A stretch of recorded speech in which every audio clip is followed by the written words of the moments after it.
Berdoa selesai. Baik, minggu kemarin kita sudah belajar terkait dari pengertian dari cerita pendek. Ada yang masih ingat nggak apa itu cerita pendek? Tidak, Pak. Cerita ya pendek. Oke, hampir betul sebenarnya.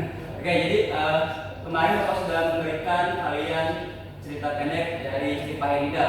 Nah, hari ini kita akan membedah dari cerita si Pahenida tadi menggunakan unsur-unsur pembangun cerita pendek. Baik, yang pertama adalah tema. Jadi tema itu jarang sekali dituliskan oleh penulisnya. Nah, jadi sebelum kita merumuskan suatu tema, kita tuh harus memahami rangkaian peristiwa yang membentuk alur dari keseluruhan cerita pendek. Jadi dalam kata yang lain, tema ini merupakan suatu gagasan atau ide pokok utama dari cerita pendek tadi. Nah, jadi biasanya tema ini bersifat umum dan general yang bisa kita ambil dari kehidupan sehari-hari, seperti tema pendidikan, tema cinta, ataupun tema agama. Selain tema, yaitu yang kedua adalah amanat. Nah, jadi amanat ini merupakan ajaran atau nasihat yang ingin diberikan oleh penulisnya kepada pembacanya. Nah, jadi amanat itu sangat sangat jarang sekali dituliskan secara tersurat, melainkan tersirat. Seperti itu. Nah, amanat juga tuh tidak lepas-lepas dari si tema tadi. Misalkan kita temanya adalah kemerdekaan. Nah, jadi amanat juga tidak jauh dari kemerdekaan tadi.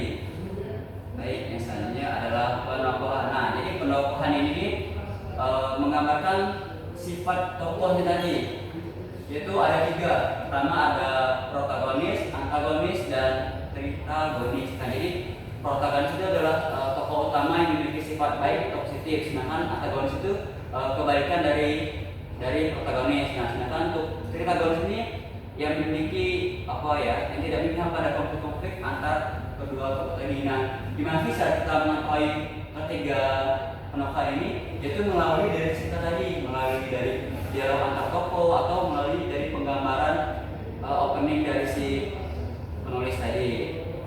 Baik, selanjutnya yaitu adalah alur dan latar. Nah, jadi alur ini merupakan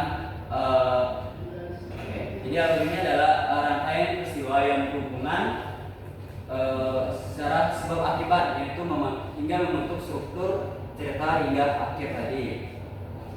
Baik, yang selanjutnya adalah latar. Jadi latar atau setting itu meliputi latar waktu, latar tempat, dan budaya ataupun suasana. Nah, gimana sih ini? Oke. Nah, jadi latar ini berfungsi untuk memperkuat atau mempertegas keyakinan pembaca terhadap jalannya suatu cerita tadi. Nah, jadi dengan demikian apabila pembaca sudah menerima latar itu sebagai sesuatu yang benar adanya, maka cenderung dia akan lebih siap dalam menerima informasi atau gaya bahasa dalam cerita tadi. Selanjutnya gaya bahasa sudut pandang tokoh. Jadi gaya bahasa itu adalah ciri khas penulisan penggunaan bahasa. Sudut pandang itu estetik dari mana cerita disampaikan, bisa dari sudut pandang orang kedua, pertama ataupun ketiga. Tokoh tadi adalah karakter atau karakter yang terlibat dalam cerita tadi.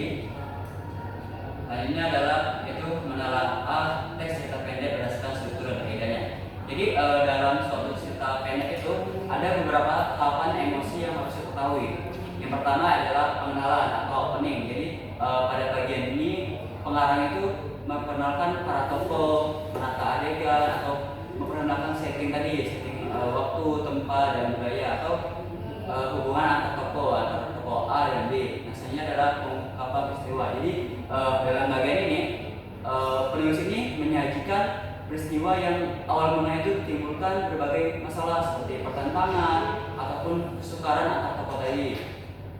Yang ketiga adalah menujunya pada konflik atau rising action. Jadi rising action ini yaitu adalah terjadi peningkatan perhatian, kegembiraan, kehebohan, hingga keterlibatan berbagai situasi yang menyebabkan pertamanya kesukaran atau konflik antar tokoh tadi. Nah, yang keempat adalah puncak konflik atau turning point. Jadi pada bagian ini gimana ini misalnya? Nah, jadi pada bagian ini bisa kita sebut inti dari cerita tadi. Nah, pada bagian ini pula kita dapat mengetahui nasib tokoh yang memiliki konflik tadi, dan terakhir adalah ending atau coda. Jadi sebagai efek cerita pada bagian ini berisi penjelasan tentang sikap ataupun ataupun nasib-nasib yang dialami tokoh setelah mengalami peristiwa puncak itu. Nah, kemarin Bapak sudah memberikan kalian teks cerita pendek kan terkait si Phaelida. Nah, menurut kalian latar tempat yang ada di si Phaelida itu apa? Dua putri, oke. Kalau sifatnya oke. Kan ada 3 pendapat nih. Anda ini tolong. Jangan tidur ya. Oke. Kira-kira si Phaelida atau Sulungting itu pendapatannya seperti apa? Atau protagonis atau antagonis? Antagonis. Kenapa dikatakan demikian? Karena dia iri, tidak memanfaatkan kekuasaannya dengan benar. Kalian bisa mengetahui dia aku itu apakah dari antar dialognya atau pengenalan dari si tokoh? Dia bilang, Pak, aku adalah sulting sakti, puncak dari segala ciptaan. Seperti itu, Pak. Itu udah bukan kalau dia itu rasanya paling hebat. Dia udah masalah di atas nama. Boleh ya seperti itu. Jangan sedikit.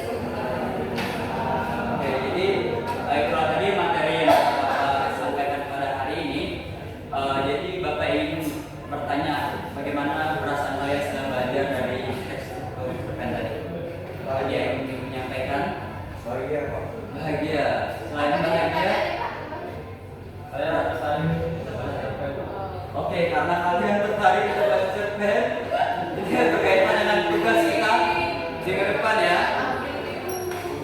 Oke, jadi Bapak akan membagikan kalian teks cerita pendek. Cerita pendek dimana teks cerita pendek ini berbeda-beda, temanya juga berbeda. Oke. Kalian baca terlebih dahulu di rumah. Dan untuk tugasnya adalah sebagai berikut. Apa? Nanti Bapak share di WA aja. Tugasnya ada 2 yaitu si Phaelida sebenarnya sudah Bapak berikan kan di atas kalian itu seperti apa. Ini kesalahan teknis sepertinya itu apa. Jadi tugas itu adalah identifikasi unsur intrinsik dalam cerita pendek yang sudah Bapak berikan. Selanjutnya adalah identifikasi unsur ekstrinsik dalam cerita pendek yang sudah Bapak berikan. Baik, demikianlah pembelajaran yang dapat Bapak sampaikan pada hari ini. Jika Bapak ada salah bicara mohon dimaafkan, pada Allah Bapak mengampun. Sebelum kita tutup pembelajaran pada hari ini, marilah kita berdoa kembali. Berdoa